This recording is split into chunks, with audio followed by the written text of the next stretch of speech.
சபையை பார்த்தறியா? எப்பேற்பட்ட சபை? திருவாகிய மகாலட்சுமி சபை. திருவாகிய மகாலட்சுமி கடாட்சமணி சபை. சபை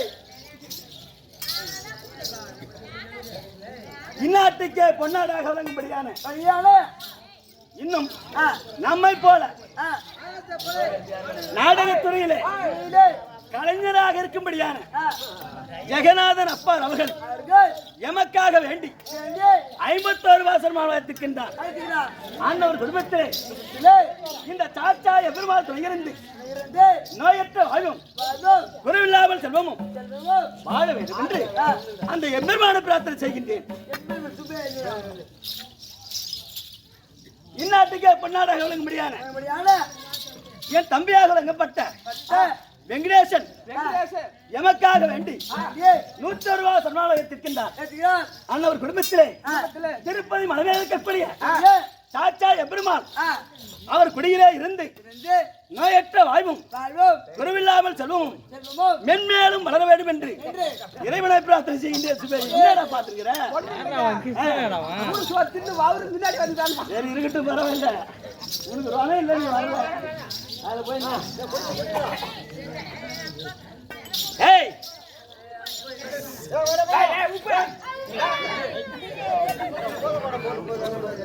செந்தமிழ் புலவரேனும் செந்தமிழ் புலவரேனும் சீர்சபை வந்தீர் நீங்கள் ஒன்றியல் தெரிந்தவாறு புகைத்திடும் நாடகத்தை சிந்தை சொல் வேட்பானாலும் செவிதனில் கேட்பையானாலும் நிந்தை சொல் குறிடாமல் மனம் பொறுத்தே அந்த சபா வணக்கம் 4 வேதம் 6 சக்கரம்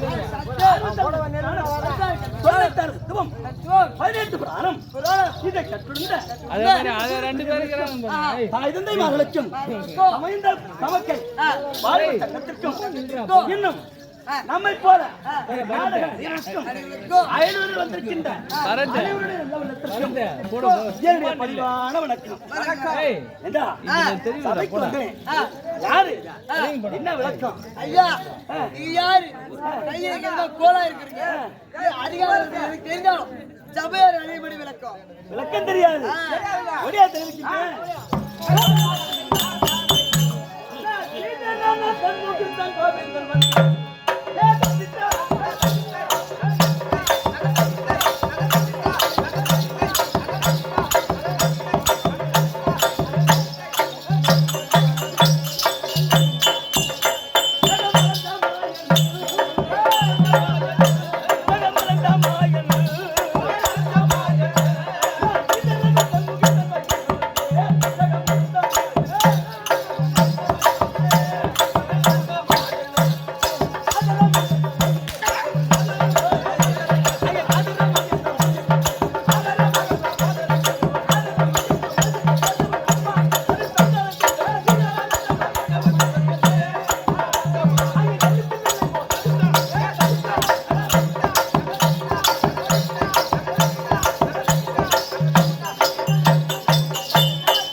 யாரு விளக்கம் புரிகிறதா? பகவான் பகவான் தான் விளக்கம். ஆடு மேய்க்கக்கூடிய ஆடு மாடு மேய்க்கக்கூடிய இடையன் என்று என்கிற புரிந்து கொண்டா? சரியான இடையன் தான் விளக்கம். ஆனா போடா இடம் உக்கார போய். டேய் 100 தடவை சொல்றான். எனக்கும் வராது. என்ன இடையன்? இடையர் குலத்திலே என்ன வடமதுராரி பட்டணத்தை ஆண்டு வரக்கூடிய வசுதேவருக்கும் தேவகி அம்மையாருக்கு பேரை தவிர வளர்ந்தது எங்க? யாதவர் குலத்துல வந்தேன். ஒரு வீட்டுல பிறகு ஒரு வீட்டுல வளர்த்து என்ன உங்க குலாச்சாரம் அந்த மாதிரி கலப்படமா பிறந்த கலப்படம் கிடையாது. வளர்ந்தது மட்டும்தான்.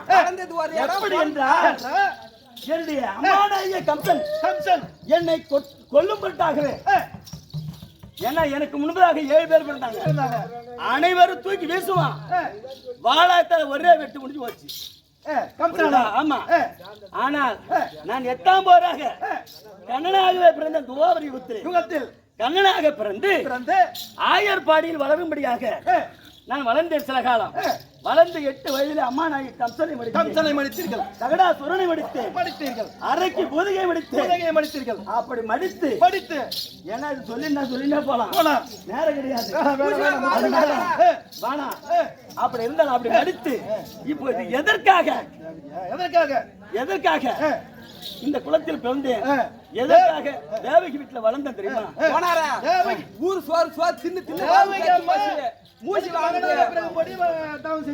ஆமா. என்ன எப்பொழுதும் என்னோடு கூடவே இருக்க வேண்டும் அப்படி என்று திரேதாயுகத்தில் நான் என்ன செய்தேன்? துவாபர யுகத்திலே இந்த பூமிபாரம் திருப்பதற்காகவே பூபால கண்ணனாக பிறக்க போகிறேன். பாரதத்தை முடிப்பதற்காகவும் பூபால கண்ணனாக பூமிபாரம் திருப்பதற்காகவும் பூபால கண்ணனாக பிறக்க போகிறேன். அதனால அப்பொழுது உனக்கு மகனாக நான் வந்து வளர்வேன் அப்படி என்று அன்னவரோடு ஆணையிட்டேன். அதற்காகவே கண்ணனாக பிறந்த பூமிபாரம் திருப்பதற்கு கண்ணனாக பிறந்தேன். பாரத்தை முடிப்பதற்காகவும் அசோதைக்கு மகனாக சில காலம் வளர்ந்து பிறகு ஆமா. அதனால சில காலம் வளர்ந்தேன். நீட்டி கொண்டு போனால் நீட்டி கொண்டே போக நான் சொல்லிக் கொண்டே இருப்பேன், நேரம் கிடையாது. அதனால இன்று தினக்கு நீங்க பேச நாங்க கத்துக்க முடியும். எனக்கு 1008 நாமம் 1008 நாமம். நீ எதற்காக கேட்கணும் தெரியுது. 1008 நாமம்.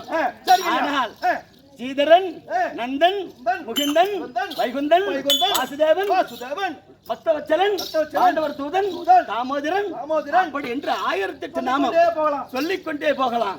10 அவதார மூர்த்தி நான் தான். அப்படி இருந்தாலும் இன்றைய தினத்திலே என்னை கோரி நங்கையானவள் பெருத்த பூஜை செய்து வருகிறார். அன்னவளை சோதிக்க வேண்டும், பரிசோதிக்க வேண்டும் என்பதற்காக இடையனாக உருமாறி இன்றைய தினத்திலே தற்பாராக இருக்கின்றேன். அப்படி இருந்தாலும் யாரை பார்க்க வேண்டும்? நங்கையை சென்று அவர் பூஜையை தடுத்து அவளை சேர வேண்டும், மோகம் கொள்ள வேண்டும் என்பதற்காக வந்திருக்கின்றேன். ஆமா, வடியா போகலாம்.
என் அழகை பார்த்து உன் அழகை பார்த்து என் கற்பு பறிபோகிவிட்டது.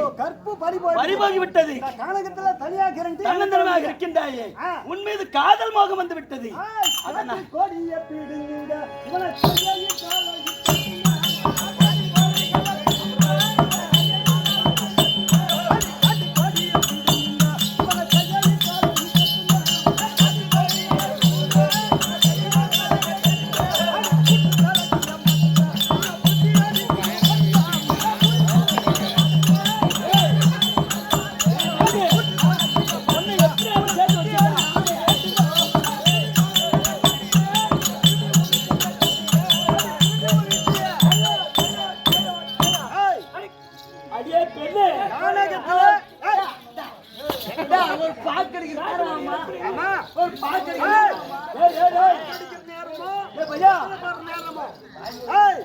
கண்ணுக்கு நிறந்த கணவனா வரும்படி இந்த பகவான காலையில மணி 6 மணிக்கு ஆரம்பிச்சா 11 மணி ஆகும், 12 மணி ஆகும் பூஜை முடிக்கிறதுக்கு.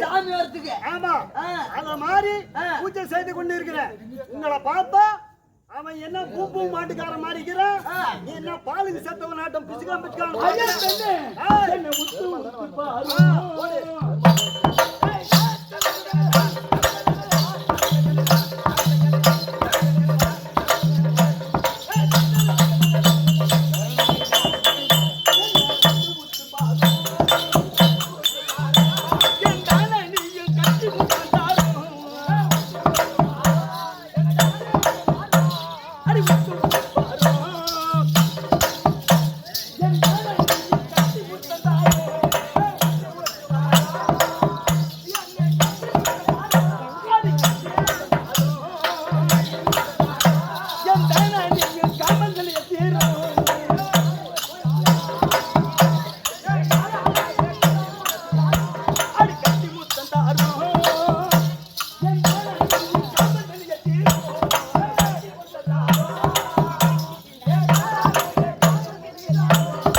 அவனுக்கு என்ன வேணும்னு கேளு. வந்தாயா? ஆளைய பாத்தியா? அழகா இருக்கிறா? உங்க அக்கா தங்கச்சி இருந்தா? உங்க சின்னம்மா பெரியம்மா இருந்தா? அவங்க கிட்ட போய் சொல்லு. அடியே பெண்ணு, என் கிட்ட அடி வந்து நந்தில கிளியே, செல்லமே, என் பட்டுவாசா. அம்மா குதி குதிக்கிற அந்த பொண்ணை பார்த்துட்டாடா எடா அக்கா போய் டேய், டேய், டேய். சவுண்டா இடத்துல தாங்க மாட்டேன்.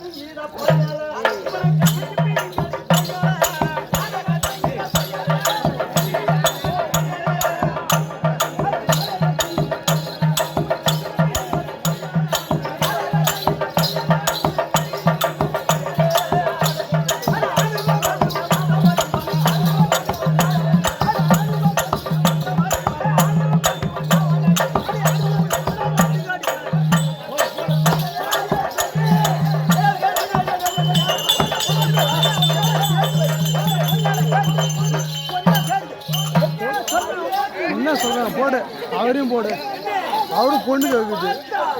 எனக்கு எப்படி இருக்கு தெரியுமா? ஆடி சித்திர கத்தாளிலே தப்பித்தா.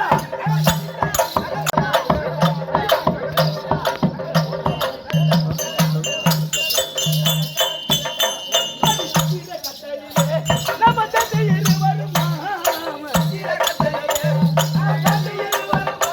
ஆடி சித்திர, ஆடி சித்திர, ஆடி சித்திர, ஆடி சித்திர, ஆடி சித்திர கத்தாளிலே நம்ம தந்தையில் வருமா?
டபுள் சைடு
நங்கையானவள் உன்னையே எண்ணி பூஜை செய்து கொண்டிருக்கின்றேன்.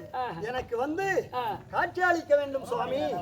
எப்படி என்றால் நகரிலே சார்ந்தக்கூடிய அப்துல் காதர் மகளாக விளங்கக்கூடிய நங்கையானவள் நாளுக்கு ஒரு மேனியும் ஒரு வண்ணமாக கண்ணுக்கு நிறைந்த கணவனாக வர வேண்டும் என்று பூஜை செய்து கொண்டிருக்கும் நேரத்தில் அதோ வெங்கடேஷ் பெருமாளாகப்பட்டவர் வெங்கடேஷ் பெருமாளாக இருந்த உருவத்தை மாற்றி அன்னவள் மனதை சோதிக்க வேண்டும் என்று ஒரு மாடாடு மேய்க்கும் இளையனாக வந்து அன்னவள் செய்யக்கூடிய தவறிலையை கெடுத்துவிட அப்படி கெடுத்த பிறகு சுவாமி உன்னை காண ஒரே மனதாக உறுதியோடு என்று 5 புலம்பிக் கொண்டிருக்கின்றார். அந்த வெங்கடேஷ் பெருமாளாகப்பட்டவர் அன்னவள் நம்மை கோரி தவம் செய்து கொண்டிருக்கின்றார். அன்னவளை காட்சி அளிக்க வேண்டும் என்று வெங்கடேஷ் பெருமாளாகப்பட்டவர் தவம் வருகின்றார்.